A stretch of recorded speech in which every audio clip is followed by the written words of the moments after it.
In this final episode in our series on planning, and the last episode of our 10-theme season, Kathryn Coffey joins us again, this time to talk about the book she wrote with Dave, Designing Math Adventures. Welcome, I'm Dave. I'm John. And this is Teaching Like Ted Lasso.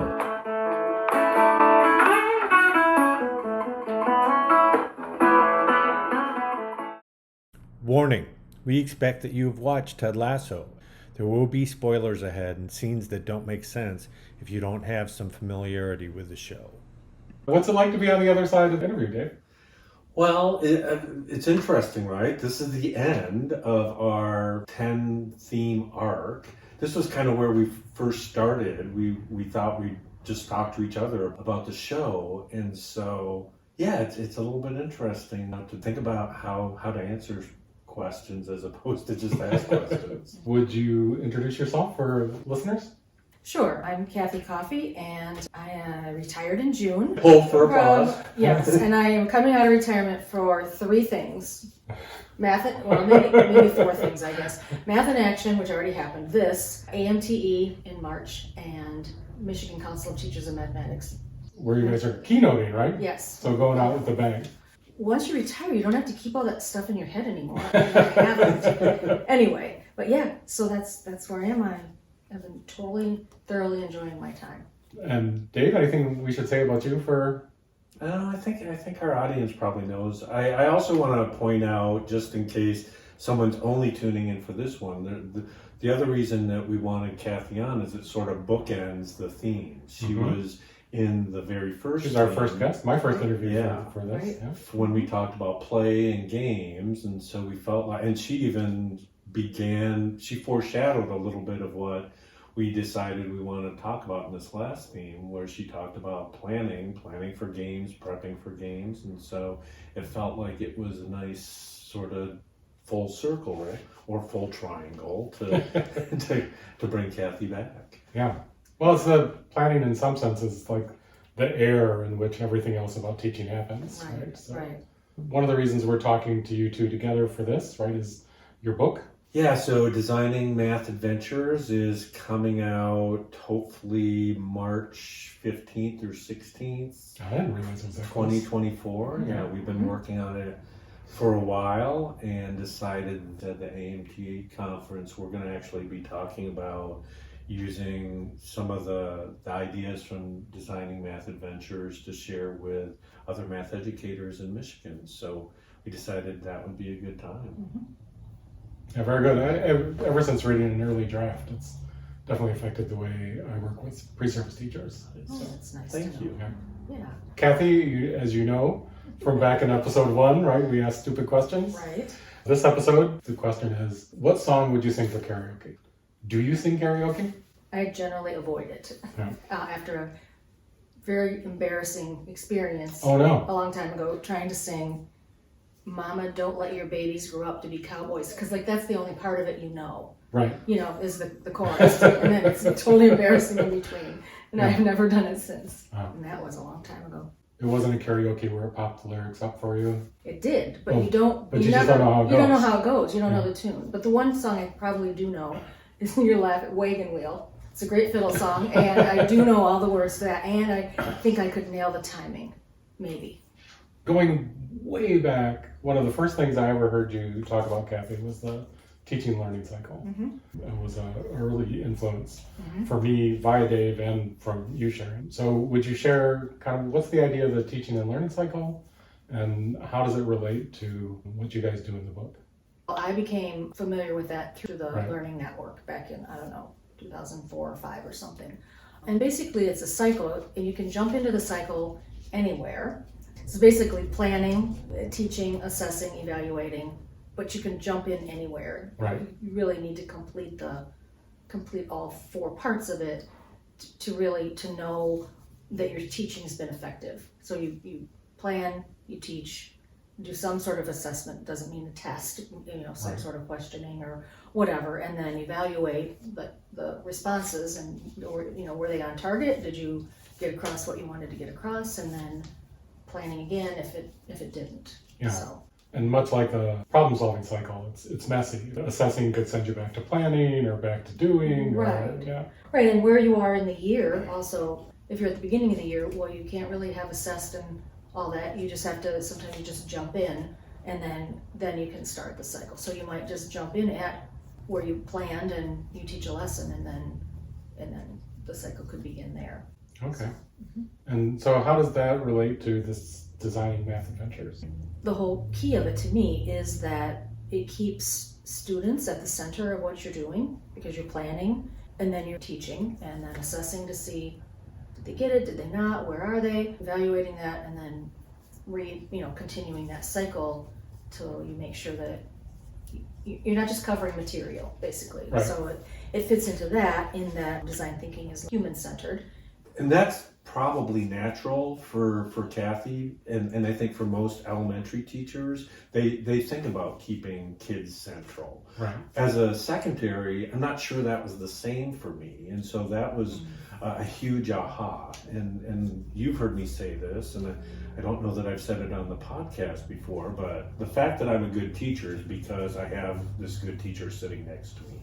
She introduced me to the teaching learning cycle, which was it Peter Duncan? Was that who was using it in Australia to frame teaching? Because so much of what teachers do is sort of behind the scenes. And so for me, the design part was, like Kathy said, it started getting me, we should really be paying attention to the students in our classroom. Because my planning, the way that I was taught to plan, was for the general student. Or not for no students, right? It was just about planning. Here's the steps of my lesson, and here's what I should be doing. You're planning for the content. Planning for the content. I don't know if that's true for most secondary teachers, but it certainly was true for me. And then the other part that was in there that I don't feel like I had prepared for was, with design thinking, there's a lot of this flare focus, converging and diverging, creativity. And so I think that a lot of teachers want creativity in their lesson. However, we often just jump to a solution without really thinking about alternatives, options. And then we're stuck with that single solution, whether, going back to this idea of the students in the center, whether or not it's working for our learners or not. Right. So I've got an idea, I'm going to try it. Right. Yeah. Yeah. As opposed to let's collaborate. And I guess that's the other part that design thinking does, is it encourages collaboration. And I've been fortunate to have, collaborators in my life, you and Kathy and the other folks in Grand Valley. But that's, again, not what often happens. And it's not the same as when I was teaching middle school. I was all on my own. Right. And so, again, encouraging that as well. And that's what hopefully the book is doing, and what we're trying to do when we work with teachers is encouraging them not to come up with just one idea, but several ideas, and figure out how to then decide what works best, again, for the learners that are at the center. So what was your formal introduction to design thinking? Grand Valley had an opportunity where we got to read Change by Design, Tim Brown, who is at IDEO. And as I was reading it, it was a reminder of the teaching learning cycle, because it felt like that. It was a reminder of the problem solving process. It was a reminder of what we do in educational research, right? And but it added on this layer of creativity. Connecting it to Ted Lasso, it made me think about the Sunflower episode where Ted reinvents total football. The following is a scene from season 3, episode 6. The way I see it, we've been playing too rigid, Our guys need freedom. Go wherever they want to go. Follow their guts, their hearts. Yeah, as long as they remember to fill in the space that someone left behind. They gotta have one another's backs, that's for sure. But, it's just constant, non-stop motion. Just going from position to position until positions don't really even exist anymore. It's fast, fluid, free. With full support. You come up with this yourself? Yeah. Congrats. You should call it Total Football. Ooh, I like that. which was invented right here in Holland in the 70s. Oh. You think we should try it? Yes, I do. All right, cool. Total football. And the whole idea is that he didn't reinvent it. It was just him thinking about something that made sense and coming at it from a new perspective.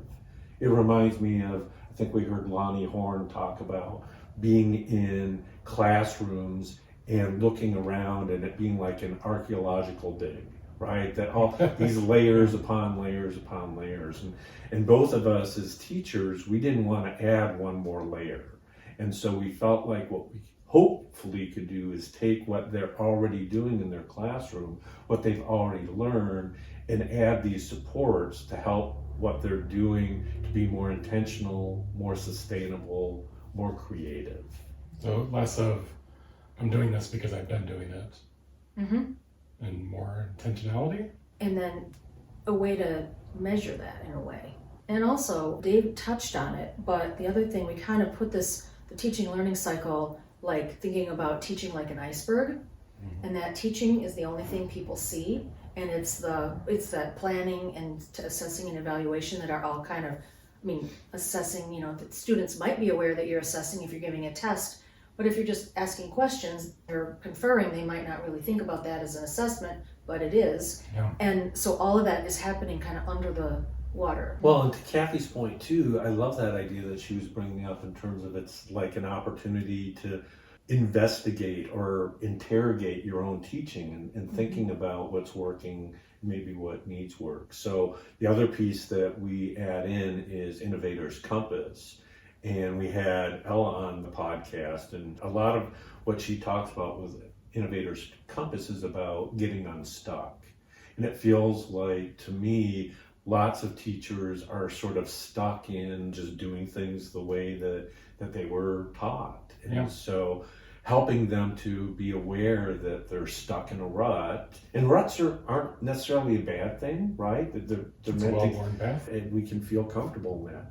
However, when you're ready, we want to be able to be aware of that and be able to make whatever adjustments are necessary. Ruts do make it hard to make adjustments. Yes. Yeah. Right. Especially if you're not aware of that. Right. So trying to get teachers to take the time to look at, examine what's working, what needs work in their classroom, and then making, like Kathy was saying, intentional shifts, again, especially with students at the center, to do what they need to do. So we've got these big picture kind of ideas about teaching and learning, right? The cycle, the innovator's compass. How does that connect for you to planning? You could just jump in and teach, I guess. You could. and some people, if you have a teacher guide where they've laid out, do this, do this, do this, still seems like some planning or reading ahead of time, reading the teacher manual. You have to do some sort of planning, even if you're not conscious of it. You're still thinking about it, I think. Mm-hmm. You're still thinking, where am I going to have the kids, or what am I going to say, or how am I going to introduce it, and that sort of thing. Some people do just jump in. Well, get the teacher guide off the shelf, stick it on their lap, and read through it. That might work for somebody, but if you follow through the cycle and it didn't work, then you have to do some planning. Right. You have to do some planning. And I think about the lessons that I planned, and lots of layers to that planning went better than the ones that didn't. The games that we played in the classroom went better when I planned and I played them ahead of time. Mm-hmm.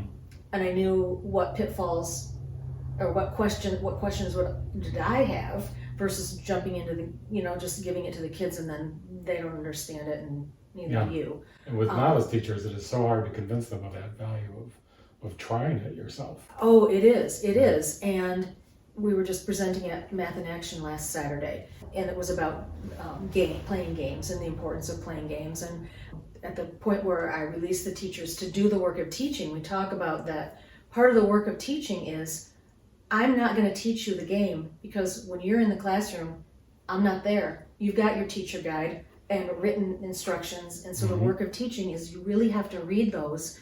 And I suggest that they maybe once a week have Game Buddy lunch as a reward have a few kids come to the classroom, play the game, some games you might want to do next week with them, so you've had an opportunity. Or you could do the same thing once or twice a week with colleagues. And once you've got the games, you've got them, but you really have to plan for them to go well, I think, to, what are the challenges, what are the opportunities, what are the parts where kids aren't going to understand what to do. Mm-hmm. Even how to maximize the benefit, right? Kids are having these experiences. How are we going to draw out those experiences? And it's so interesting because, like on Saturday, one particular group was the Tens Go Fish game, and they were reading the directions, and it says pairs, but I noticed they were putting down 3, any combination to make 10 that they could. Right. And I thought that was interesting. And it doesn't mean they did it wrong. It's just teachers have to read and, have to be able to read and comprehend and plan. I just talked about how, well, that's an opportunity to talk about vocabulary. Pairs usually mean 2. Mm-hmm. Maybe any way to make 10 might be their choice to do after they play the game, making pairs. Because in first and K1 and 2, you're really looking at pairs to make 10, not multiple ways to make 10. I had an experience once where I was trying to do that with like a 3D block building game with pre-service teachers, and they really didn't like that I didn't explain the game to them like that. Figuring out the game was part of what they were doing. Right, because you're the teacher now. Right. Yeah. So they didn't like the game because they were surprised by some of the ways the game worked. Well, and again, that's the rut of teaching. We're used to having someone tell us what to do and then us doing it. Compliance is part of the deal, part of the... That's what made us good students. Yes, and that's what made our students good students. And it's always interesting in terms of, as I'm thinking about planning, to what extent am I planning opportunities for students to take charge, to break rules, to whatever the case, so that they're not just being compliant or waiting for me to give them the next instructions or telling them what to do next. Right. Yeah. It also makes me wonder, Kathy, because I'm thinking about just even the last couple of years of your teaching. I was still learning from you. One of the things that you taught me about were do-nows, and that you brought it up at the live event at MCTM in terms of sort of the ways that the teachers that you were working with were planning the assessment part of it, the assessment and evaluation part of that, and to what extent that was helping them better with the teaching part. Right. Do you want to say a little bit more about those do-nows? Yeah. So what is the do-now? They were do-nows and exit tickets, and they were a protocol for a particular coaching model. While it was intended to help them know whether or not their students got it, it was also intended as an engagement, a hook for students, because you would do, in the first 5 minutes of class, it has to be short. You have to know what the nut of your lesson is going to be. What is the one thing you want them to walk away with? And then, so it's got that, something from today, and it's got something from a previous lesson the day before, or whatever something you choose that you want to make sure they've got.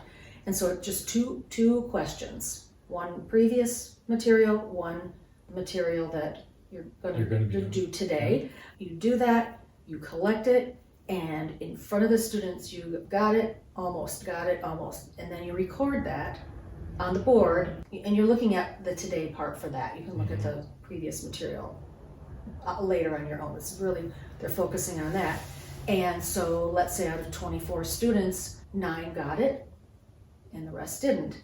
Or almost. We talk about, and the kids always want to know, who got it? And it's important, I think, to not share that with them, because we're working on this as a class. Right. So it's a motivator that as a class, we're going to learn this and help each other learn it, so that at the end, when we do the exit ticket, we have more than the number of students that know it now know it at the end of class. Right. And it was amazing what a motivator it was. And so the exit ticket is just the same question you asked, just the one question from the current material that you ask at the end.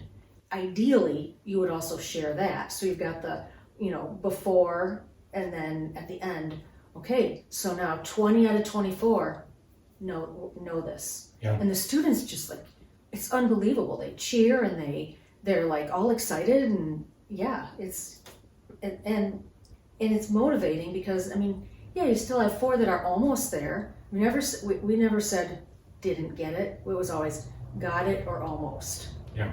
But it was important that as a motivator to share that with the kids, and they really got excited about it. And it also helped the one particular teacher that I coached, helped her really focus in on what is it I want to know.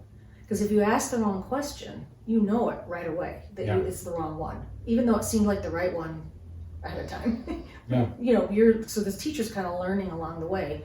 Oh yeah, they need to know that before they know this or whatever it happened to be. So the teacher got much better and faster at knowing what question to ask.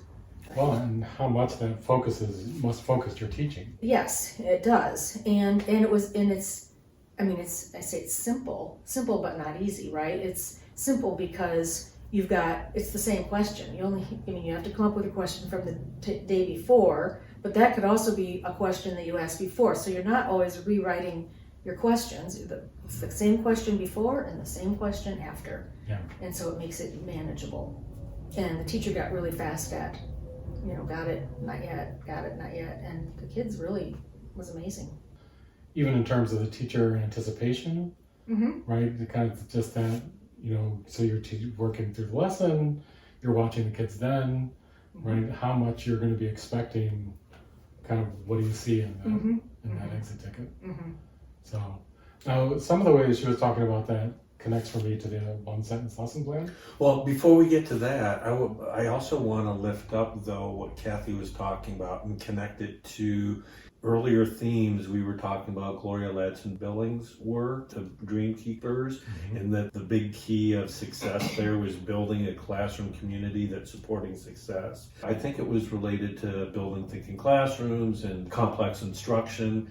What I like about what Kathy is sharing is it's another plan, another way, and like you said, simple, not easy, that teachers can use in their classroom to help build, especially if you're building these norms about this isn't about individuals, this is about a team working. Yeah, it's about all of us in that community of doing that. And I like that. I've actually begun using that with my pre-service teachers as we're thinking about our lessons, making sure that they're doing those do-nows as well. It sounds synergistic to me with complex instruction ideas, right? So that nobody's done until everybody understands. How do they know whether other people understand? Or how do they even know what their focus is, what they're trying to understand? Right. And it's connected to me to the show, Ted Lasso, right? We know if it's working, if the ball's going in the goal. And if it's not, the teachers, the coach, is making adjustments to what needs to happen in order for them to find success in that setting. And we heard that from our previous guests in this theme. Chris Tavani talks about this idea of tending, that need to figure out what students need to be able to be successful. Right. And Jeff says the same, right? Yeah. In terms of the academic safety and thinking about, it gets back to individual students, right? So maybe I was the only secondary teacher who was thinking about the content, not the students, because our guests certainly were thinking about the students. But it was also connecting for me to the one sentence lesson plan, just because of that kind of focusing idea and how challenging I'm finding it in my own practice, right, being honest, but trying to get pre-service teachers to think, just what am I teaching today? Well, and that's the planning piece, because even when they plan, there are times when they don't really understand what is the point of this lesson. Right. And that's no judgment, and sometimes you have to plan, teach it, get it wrong as a teacher, and go through that whole cycle in order to understand it. And there's room for correction, right? Then, I did not get the core of this lesson right, and I asked the wrong question. I can do it again the next day. It's not about keeping the kids busy. No, for the class period. No. Although my student teachers will tell you that sometimes that's what it feels like. That is where that comment came from in my head. Yeah. That they feel like it's just about how to fill time, and that becomes the big important thing. But again, I think that's some of the deal that teachers and students have made, and then also part of the rut that they get in. So then, to your point, the one sentence lesson plan felt like a way to help get out of that rut. I found it on the Cult of Pedagogy site, Norman Eng, and it's based on Simon Sinek's work, who I've also been familiar with through some of the design thinking stuff. And it's taking a one sentence lesson plan that basically says the learner will do what, how are they going to get to that point, and why is it important? And that why is, like Kathy was saying, so important to be able to identify, but often not paid attention to by students. The thing that we did in the book, we also recognized it was easy for folks like me to gloss over the student will. And so we want to really think about a particular student. One of the things that I learned from Kat Holmes in Mismatch was this, and this goes with the creativity piece of design thinking, is you design for the one and extend to the many. And so can I pick one student that I can think about designing this lesson for, and hopefully in the process of that I can extend it to many more. Yeah. So that's the first thing, is making sure that we've identified who it is we're writing it for. And then what it is, that's often maybe a content standard, and then how I'm going to use building thinking classrooms, I'm going to use a complex instruction, and then the why. And that why, Simon Sinek will tell you, that why is the important thing that's going to get people on board with you. One of the things that this year I've kind of switched up is I put the why at the very beginning, because it has felt like with my own students that the why is an afterthought. And so instead of the student will do what, how, because, starting at the very beginning and saying, because this is important, the student will what and how. And so we'll see how it goes, but it's at least got that why right at the beginning. I don't know if you can kind of spur the moment, but can you come up with an example of what that might look like? Well, I think about, so we, like Kathy said, we just finished Math in Action, and our keynote there was Jenna Leib talking about the slow reveal graphs. Her why was data literacy. And so it might be something like, because data literacy is an important aspect of life, pick a student. We're working with second graders at Allendale. So one of the students, you'll know I like this name, Bo. Bo will be able to identify important parts of a graph by using slow reveal graphs. But what's important isn't that he can do this on this particular graph or how we're doing it, but in the long run, this idea of data literacy.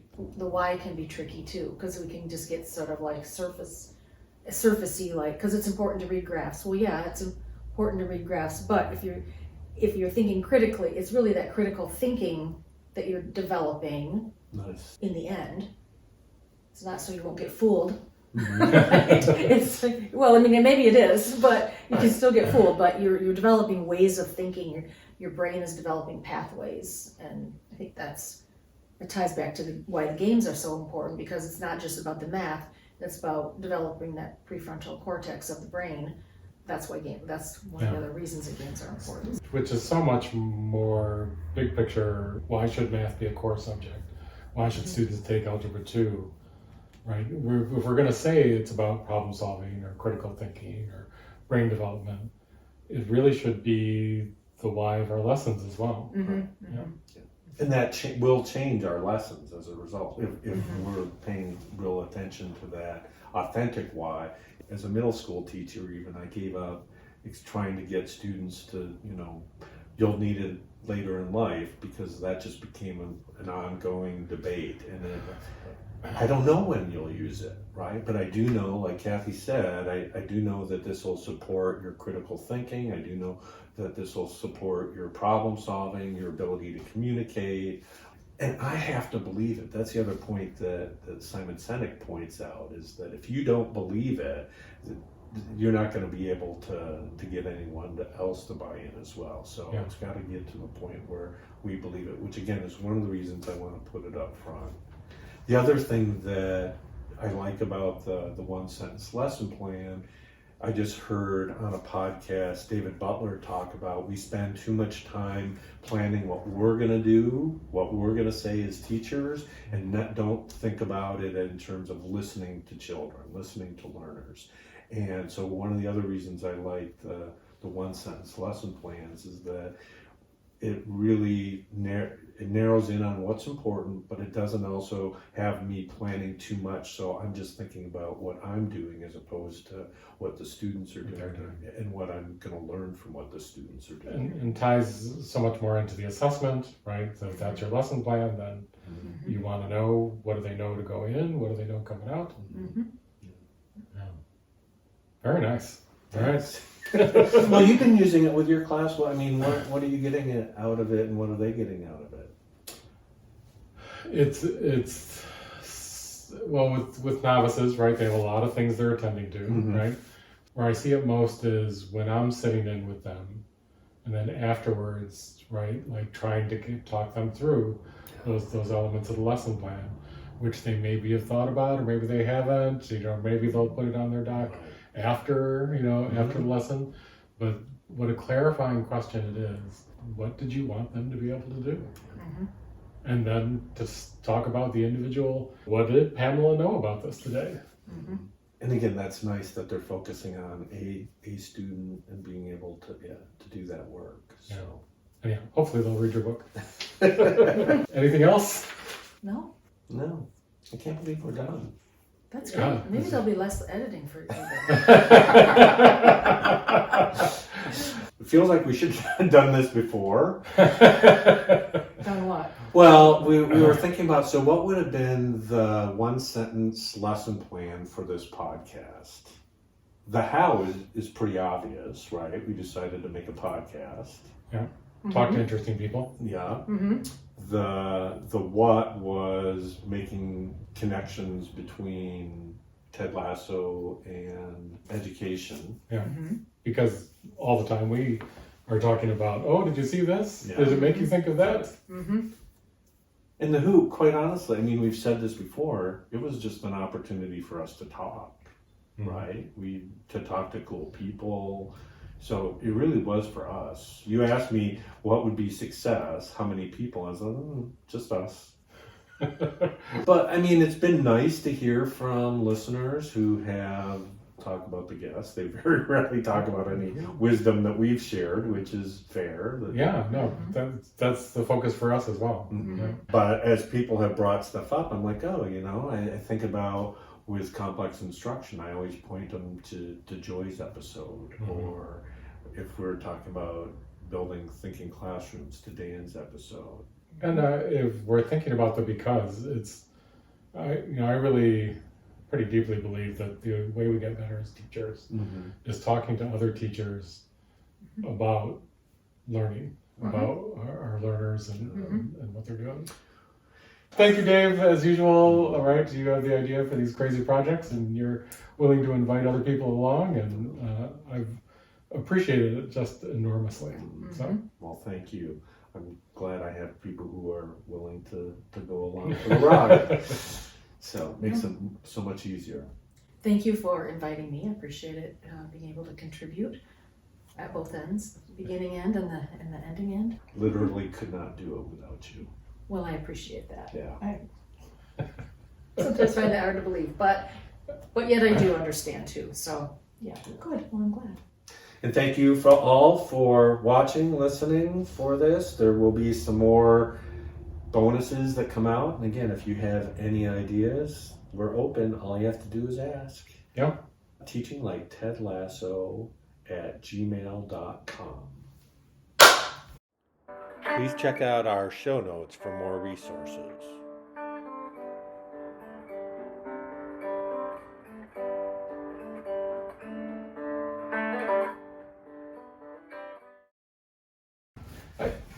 It's gonna work! It's gonna work! Teaching Like Ted Lasso is going to work. It doesn't even matter what the 10th theme is. People are going to want to listen. People are going to want to come on. It's going to work. What a dork. Well, yeah, but at least he's our dork.